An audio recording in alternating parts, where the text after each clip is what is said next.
এই ভিডিওটি শুধুমাত্র এডুকেশনাল পারপাসের জন্য বানানো হয়েছে। আমি কোনো সেবি রেজিস্টার ফাইন্যান্সিয়াল অ্যাডভাইজার নয়। কেউ যদি বাই অথবা সেল করেন নিজের রিস্কে নিজে করবেন। ট্রেডার্স মার্কেট উইকলি কি করতে চাইছে সেটা যদি আমরা দেখি, তাহলে আমাদের এখানে রেজিস্ট্যান্স অ্যান্ড সাপোর্ট জোনগুলো টেনে যেতে হবে। দেখো, সাপোর্ট জোন মানে ম্যাক্সিমাম মার্কেট কোথায় কোথায় টাচ হয়ে গেছে সেগুলো হচ্ছে আমাদের সাপোর্ট জোন হবে। দেখো,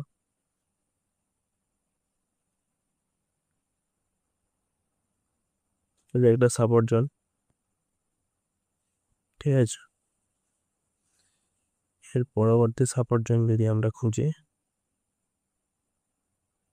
এটা মার্কেট যেখানে এখনো টাচ করেনি, যেহেতু সাপোর্ট জোন, এটা কার্ডওয়ার করে নেবো গ্রিন, ঠিক আছে। দেখো, এরপর যদি রেজিস্ট্যান্স খুঁজি তাহলে কি হবে, দেখো এটা একটা রেজিস্ট্যান্স,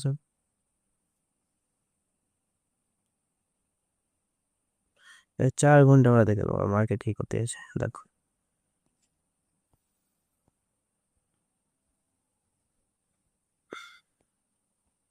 মার্কেট সাপোর্টটাকে কি করেছে, ব্রেকডাউন করেছে, ঠিক আছে, রিটেস্ট করেছে, করার পর ডাউনফল করেছে। সেমভাবে 4 ঘন্টায় যদি আমরা এখানে একটা সাপোর্ট খুঁজি তাহলে কি দেখতে পাবো,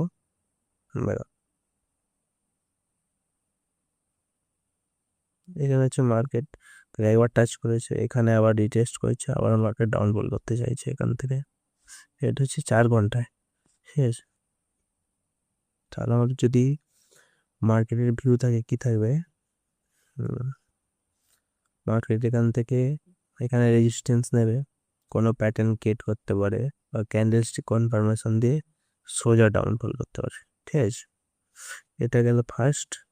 আর যদি মার্কেট এটাকে ব্রেক আউট দিয়ে দেয় তাহলে এখানে একটা ছোট্ট টেস্ট মেরে এই পর্যন্ত থাকবে, এখানে রেঞ্জ মেরে ডাউনফলও করতে পারে। আর যদি ডাউনফল না করতে পারে তাহলে আবার এখান থেকে ছোট্ট করে টেস্ট মেরে মার্কেট কী করবে, এই আপসাইড যাবে, ঠিক আছে। তো নেক্সট উইক দেখা যাক মার্কেট কীরকম মুভ দেয়। আমার অ্যানালাইসিস অনুযায়ী তো এই এতটুকুই দেখতে পাচ্ছি। Thank you for watching this video. If you enjoyed it, please hit the like button and the bell notification icon.